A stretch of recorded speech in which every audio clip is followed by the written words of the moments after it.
All right, I might kick off if that's all right. Good evening, everyone, and thank you for joining us. First of all, I'd like to acknowledge and pay my respects to the Aboriginal and Torres Strait Islander cultures as the oldest living continuous culture, and pay respect to First Australians' ongoing connection to the lands and waters of this country. My name's Matt Ingram, and I'm an emergency physician on the Central Coast, and I'm a counsellor with ASMOF. It's my distinct pleasure to welcome our honoured guest, perhaps one of the most recognisable, audibly at least, doctors in Australia, Dev Raga. Welcome, Dev. Good evening, everyone, and thank you very much, Matt, and thank you, Carolina and ASMOF for organising this, for the wonderful opportunity. Thank you so much for joining us to speak on such an important issue. It's entitled The Cost of Being a Doctor in New South Wales. For those that are unfamiliar, and there might not be many of you online tonight, but Dev is a Melbourne-based doctor who has an incredibly successful personal finance podcast. It's now up to 440 episodes with about 60,000 subscribers.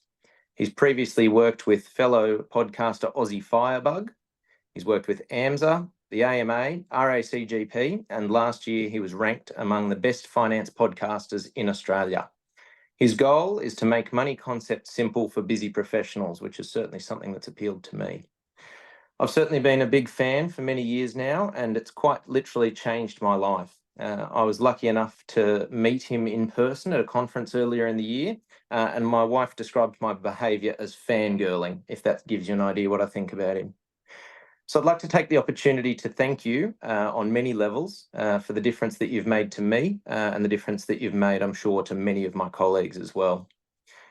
Tonight, we're here to talk about something fundamental to award reform for New South Wales doctors, and that is the disparity that we experience with other states. Quite simply, if we want adequate staffing and full rosters, we need to pay our staff at least the same as other states. Now, one of the most fundamental concepts that you talk about in personal finance, Dev, and strongly advocate for, and a concept that's revolutionised my thinking about finances, is paying yourself first. Can you explain that to the uninitiated?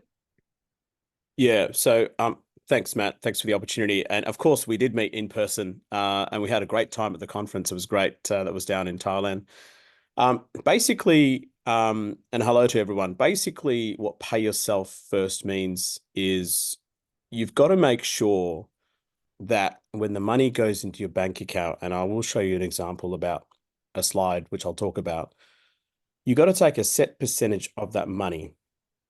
Initially, I'll sort of recommend about 20% of your after-tax money, but you can start with small amounts, that's fine, and set it aside. That is the first thing that you should do as a doctor when you get paid. Your first paycheck, intern, resident, registrar, consultant, doesn't matter, because you're the most important person in your life, and then everything else comes second to that. If you don't do that, most people, what they do is they spend all the expenses and then save what's left over, then the chances are there won't be much to left over.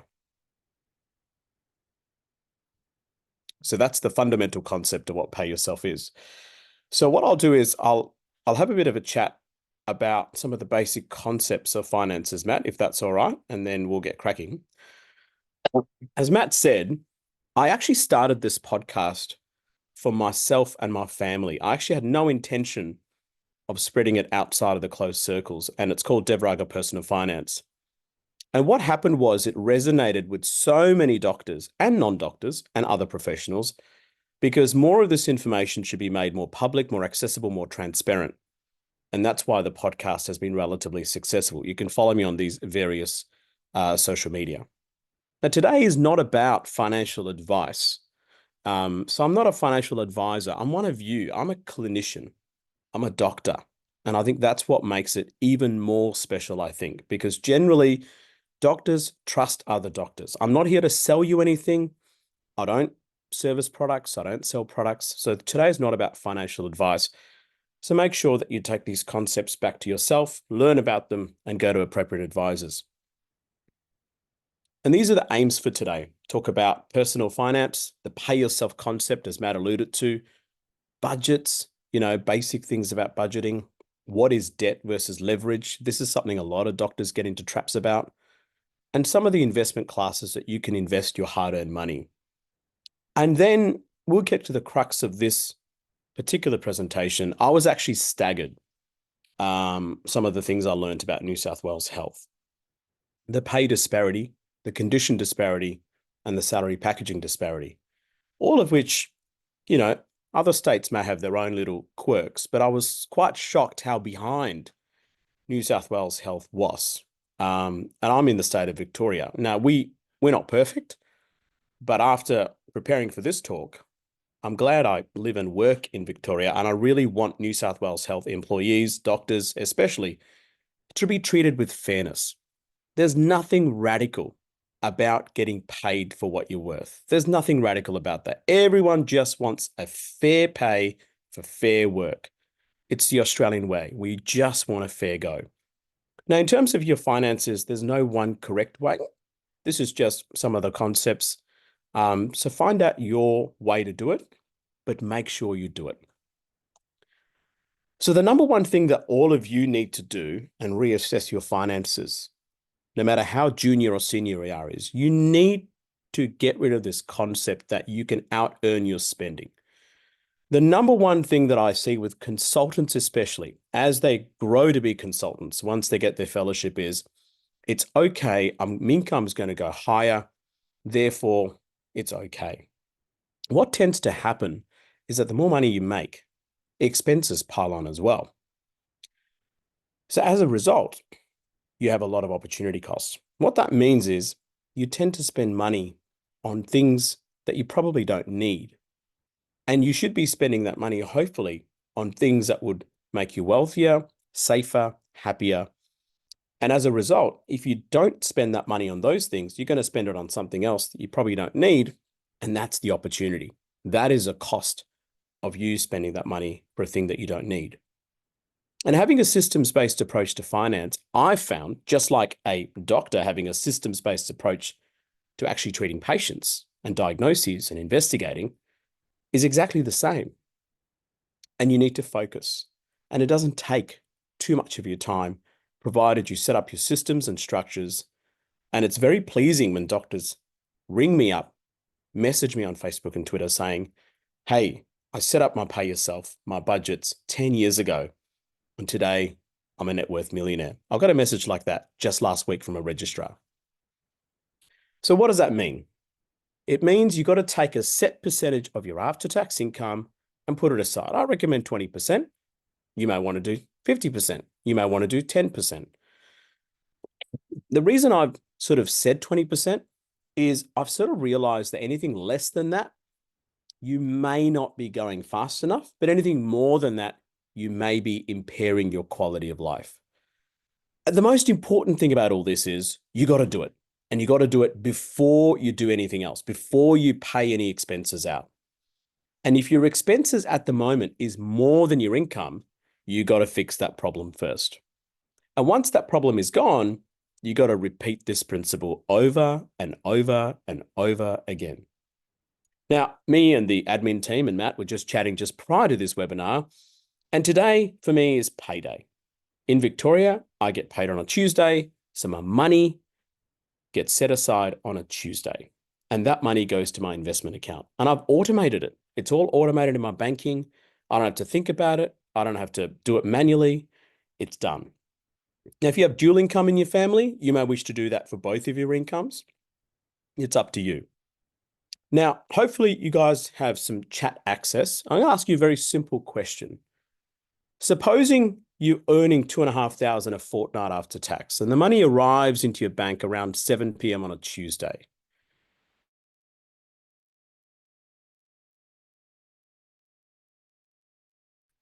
When and how much do you pay yourself? I'd like you to, and just roughly how much money do you think you pay yourself? And when do you do it? So we'll give it maybe 30 seconds. And Matt, if you want to read out some answers.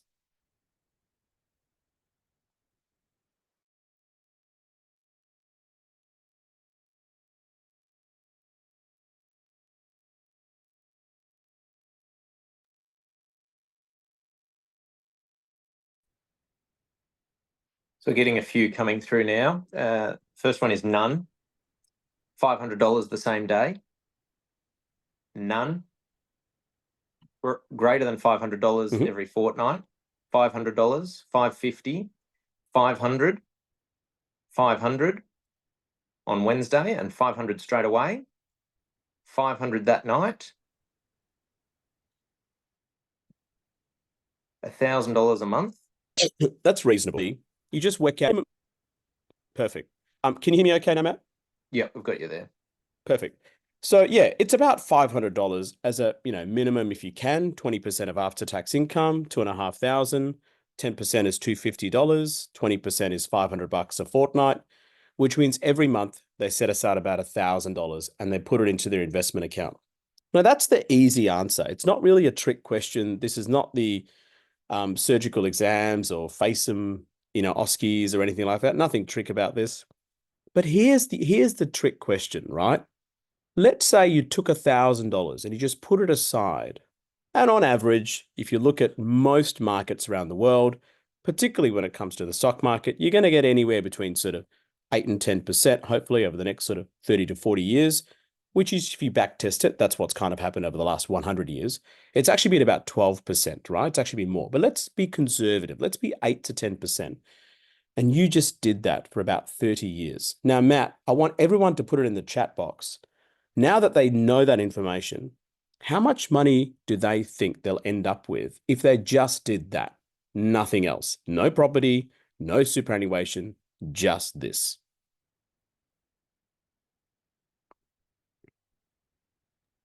First answer of 10 million. That's a big, good start. Greed is good. Greed is good, right? Money doesn't have emotion. People do. Keep it coming. Someone said the magic C, compound interest. We've now got a $4 million response. Yep.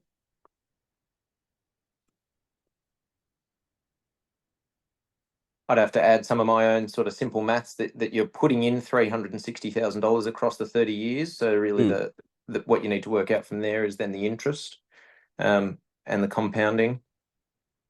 Correct. Yeah. So you're going to have anywhere between, 10 million, that's super greedy. That's great. 4 million is not too bad. You're going to end up anywhere between sort of 1.5 million plus. If you had about 8%, if you had 10%, you're probably going to be closer to 2 to 3 or $4 million. So it's going to be quite a decent amount of money. You can work it out, right? But the question is, that's all you have to do. You don't have to buy multiple properties if you don't want to. You don't have to invest huge amounts of money if you don't want to. You don't have to maximize your super. Now, you're going to do all of that. So the chances are the average doctor, hopefully, if they do some basic investing over a period of a long term, you're going to be at least $2 to $10 million, depending on what you invest in. But we know that most doctors don't end up with that much money in their retirement, certainly not 10 million. And you've got to ask why. And the reason is opportunity cost. And I'll talk about it more and more as we go along. So you've got to pay yourself first. The next thing you got to do is you got to have a budget. If you don't know where your money is going, which is surprisingly common when I speak to doctors, they earn $200,000, $300,000, $400,000, $500,000. The most exceptional one that I've spoken to is about 2.5 million. And they didn't know where the money went. They didn't know how much investments they had. It's a problem. It's a bit like you getting in a car and you don't know where you're driving. Now, no one ever would do that. You'd put it on your GPS, you check your traffic, you check your weather, make sure your car's safe, and then you drive. But when it comes to finances, surprisingly, we don't have a plan. We spend, ironically, perhaps more time planning for our holidays than planning for our finances. To me, that's staggering. But the thing is, with holidays, you got to do it maybe once or twice a year, and you got to do it every year. But for budgets, you don't need to. You just need to do it literally just once. And this is my budget that I use. This is one strategy. It's a simple budget. I tend not to spend more than 30% on my living expenses, 30% on my mortgage or housing expenses. I've already paid myself 20%. And of course, luxury expenses and miscellaneous or emergency funds is another 20%. Now, New South Wales is a high cost of living state, no doubt about it. You may have to spend more than 30% on your housing expenses. Absolutely. There's only two ways to solve that problem. One is your income has to go up or the expenses have to come down. Or if you want to shift the 3 ways, if you want to shift the percentages, you shift it from another category, but you never touch your 20%. Pay yourself money because that's gone by 7 p.m. Tuesday to your investment account. So budgets have to be relatively simple, relatively reproducible. And even though fairly high income earner here, that's what I have, I don't do a zero-based budget. I don't itemize everything. I don't track every latte. But if you want to do that, that's completely fine. If you're already doing it successfully, that's completely fine. But if you're not budgeting, it's a red flag. So the first principle is opportunity cost. Second principle is pay yourself first. Third principle is budgets. Then you got to learn debt versus leverage. Now, many of you would be, on online forums, Facebook forums, medical forums, Reddit forums, whatever, Whirlpool. And it's so interesting online. People throw around this word debt and leverage. It's almost as if that you need to borrow loads of money in order to become wealthy. But what they never tell you about is when you borrow money, you increase your risk. Let me put it to you this way. I've never met a person who's rung me up and said, Dev, I've gone bankrupt because I don't have any debt. It's never happened. Almost always it's, Dev, I'm just about to go bankrupt, or I can't afford to pay my ATO taxes because I've borrowed too much money. Dev, I can't pay my mortgage because when I bought the house, it was 1.8%. Now it's 6.3%. I can't afford to pay the mortgage because they've borrowed money. Just because you can borrow money doesn't mean you need to. Just because you can lease a car doesn't mean you need to. And the problem is, as a doctor, people are willing to lend you money. And people make it seem as if that lending money and borrowing money is the way to go. Think about it. I'm a 90s kid. I'm a 2000s medical student. And the famous ad between 2000 and maybe 2010, I think it was a Commonwealth Bank ad. I don't know if you all remember this. And there's a guy that would say, how could you afford this? And there'll be another guy that would say, equity, mate. What that means is the bank, it wants to lend you money. So just because you got equity, just because you want to borrow money, doesn't mean you have to. As long as you understand that borrowing money is a double-edged sword, particularly if you're borrowing money for investments. And those that understand debt and leverage succeed and they mitigate their risk. And those who don't understand it absolutely get wiped out. Nowhere is it more obvious than what's happened in the last 2 and a bit years when interest rates have gone from 1.8% to 6%. The number of people under mortgage stress, high income earners, doctors, skyrocketed. So understand debt, understand leverage, and remember, never borrow money to buy consumer goods. That's concept number 4. Concept number 5 is, hey, Dev, you've told me I need to pay myself 20%, right? It's a bit like telling us to make a pizza. You need a bit of tomato, and of course you need pineapple. You need a base, you need sauce. But Dev, what's the secret sauce? How much do I put and where do I put it, right? That's the secret to making a pizza. Anyone can make a pizza, but only Domino's makes the best pizza because they've got a secret sauce and formula. And investing is like that. And these are your investing asset classes, the majority ones that you can invest in. You can either buy property, which in Australia, we all do, we love it. You can buy residential, commercial, or REITs. You can invest in the share market, which is what I do. I love it. You can invest in the bond market, which is essentially a debt market. So you're buying other people's debt. Or you can invest in commodities like oil or gold. And of course, you can buy alternatives like cryptocurrency or exotic cars or antiques or stamps. And I've got a very good friend of mine. He invests in bonsai plants and he routinely sends me his return on investment, which is actually not too bad. But of course, bonsais are anywhere between a few $100 to a few thousand. He's not going to make it rich doing that, but it makes him happy.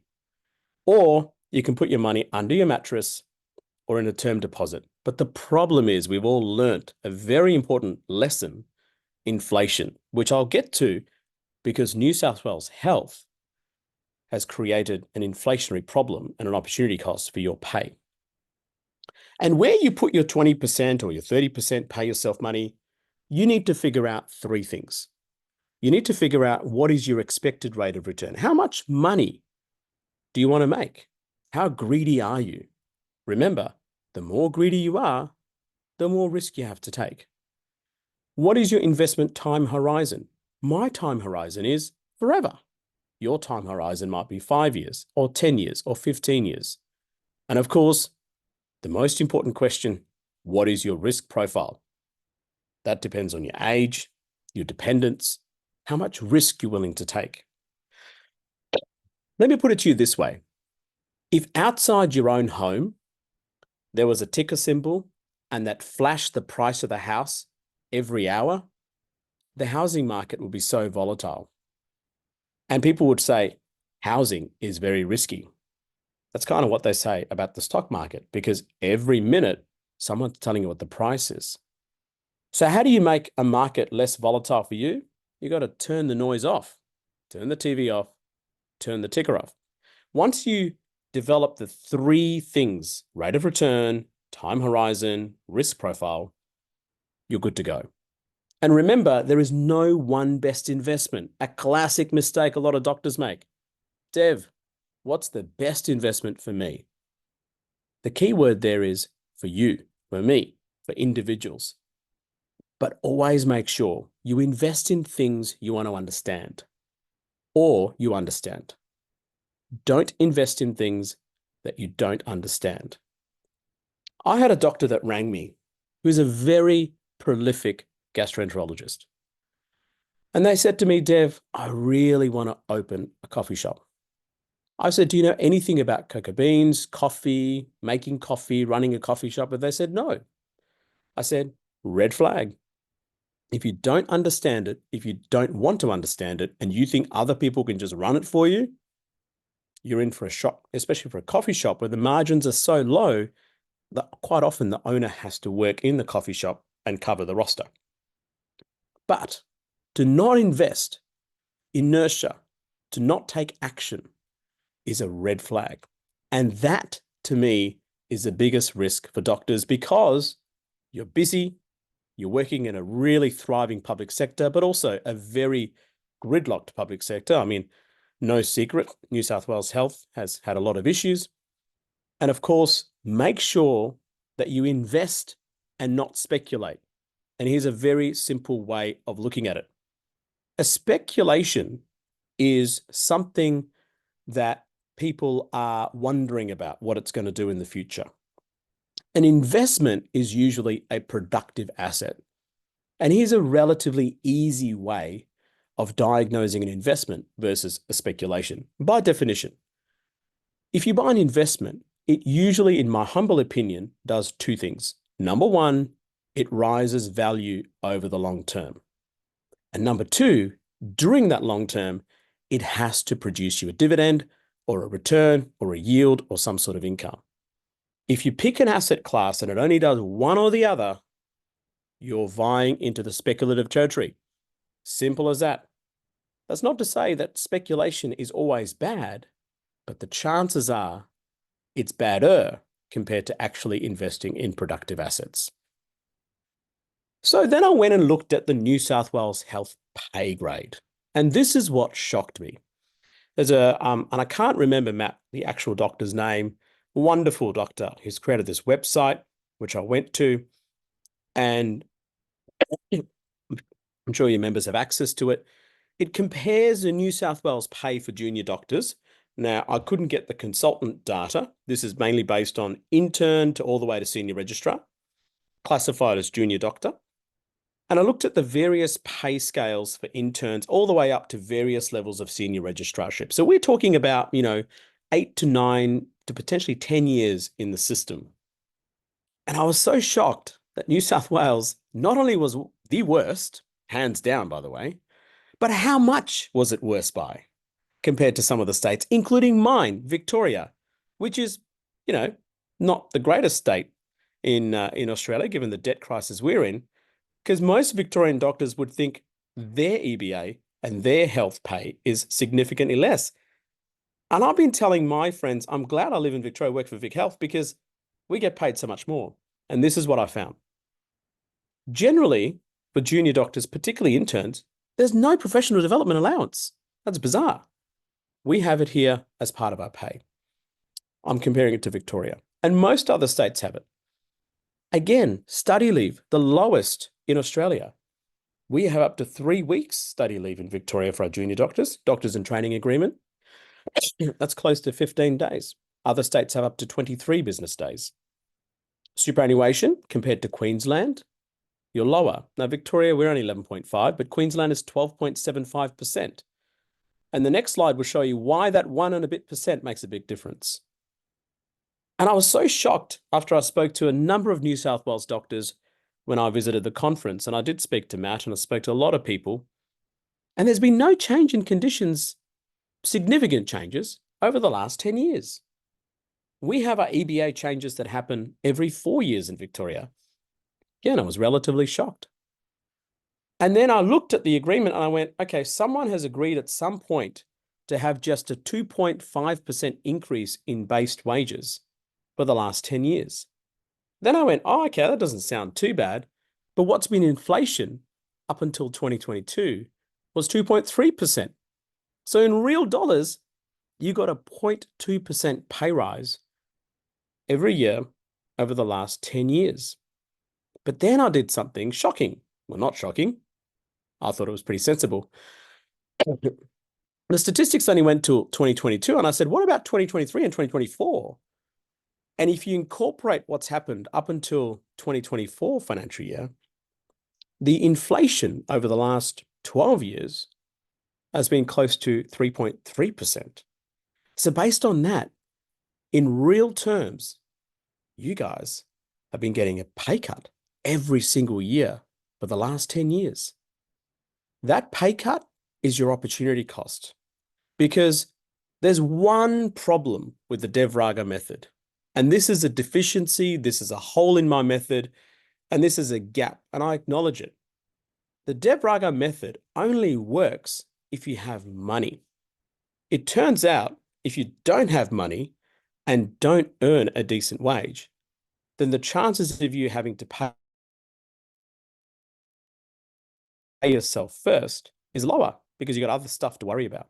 And that is a phenomenal opportunity cost. So the obvious question is, before we finish up, how much money are we talking about, Dev? You're telling a 0.8%. Who cares? You're talking about 2.5%.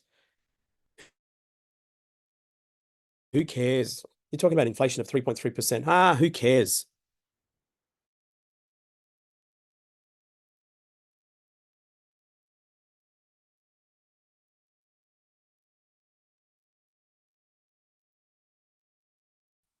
And this is the answer: 5% less than the rest of Australia. That means on average, your gross income is around $19,000 less than the rest of us.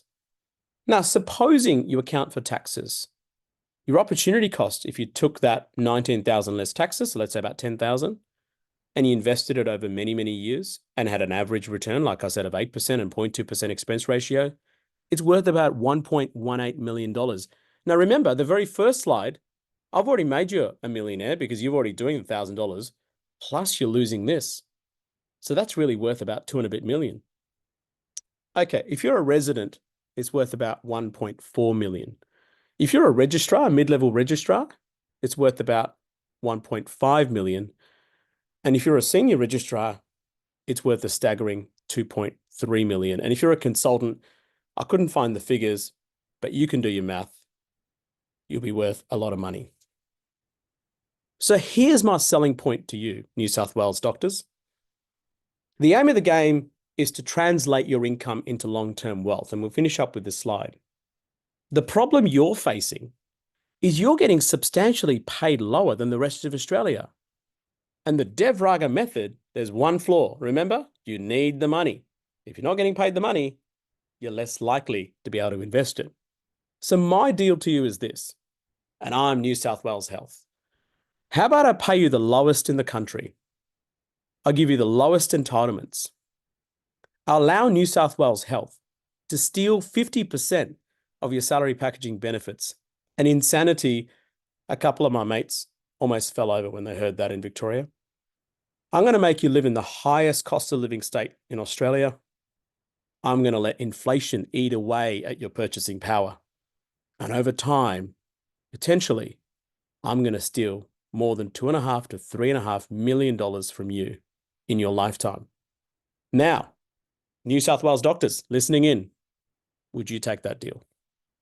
And with that, if you have any questions, feel free to pop it in the Q&A. And I'm a big believer in joining forces, helping other doctors. I'm a member in my state, and you should be too. Thank you, Matt.